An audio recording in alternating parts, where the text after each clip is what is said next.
dahil nakuha na ang layunin niya sa bandang huli. Teka, sandali lang. Eugene!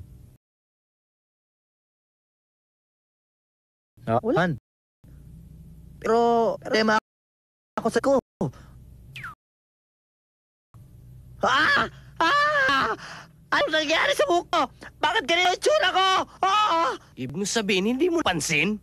Eugene, ang mga ninuno mo ay mga class S na halimaw. Hindi ko talaga masabi sa'yo dahil may pakiramdam akong nabubuhay pa sila. Yun nga. Marahil siya ang umagaw sa aking kamalayan habang lumalaban ako kanina kay Sensui. Anong ibig mo sabihin?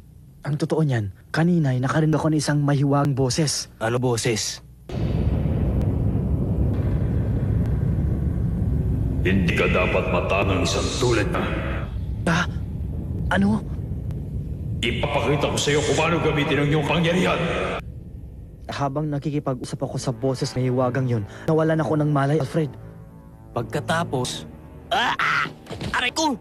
Hindi mo dapat ginawa yun! Nabumalik ako, naitira ko ng aking ray gun.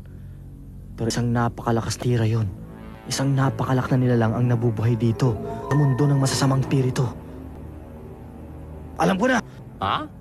Ano yun? Hahanapin ko! Hahanapin ko ang nilalang na yun na gumalit sa akin! Ano sinasabi mo, Eugene? Bakit hindi pa natin itigil ang labanan dito? Dadalawin ako ng mga alaala ni Sensui.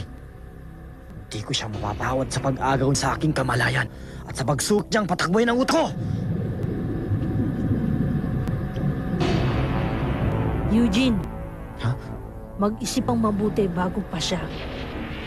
Sigurado ako ang kaibang hukbo ngayon ay nahihirapan at panambutas para protektahan ang mundo ng mga tao. Hindi na magagawa yun ng sila lang. Kaya maaari butin sila ng 2 araw pa. Sandali lang. Pagtakpan ng butas, ibig sabihin... Hindi na tayo makakabalik sa mundo ng mga tao. Hindi pa pwede yun! Makukulong tayo dito! Kailangan mamili ka. Ang manatili dito o ang malik doon.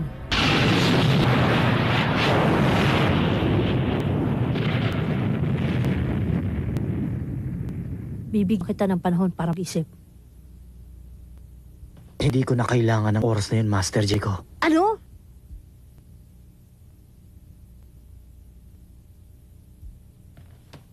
Napagpasya na ako. Uuwi na tayo. Ha?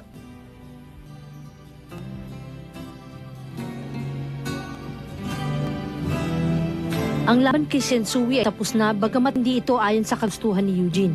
At ngayon ang mga taong konektado kay Sensui ay nahaharap sa isang paglalarawan matapos ang lahat ng ito.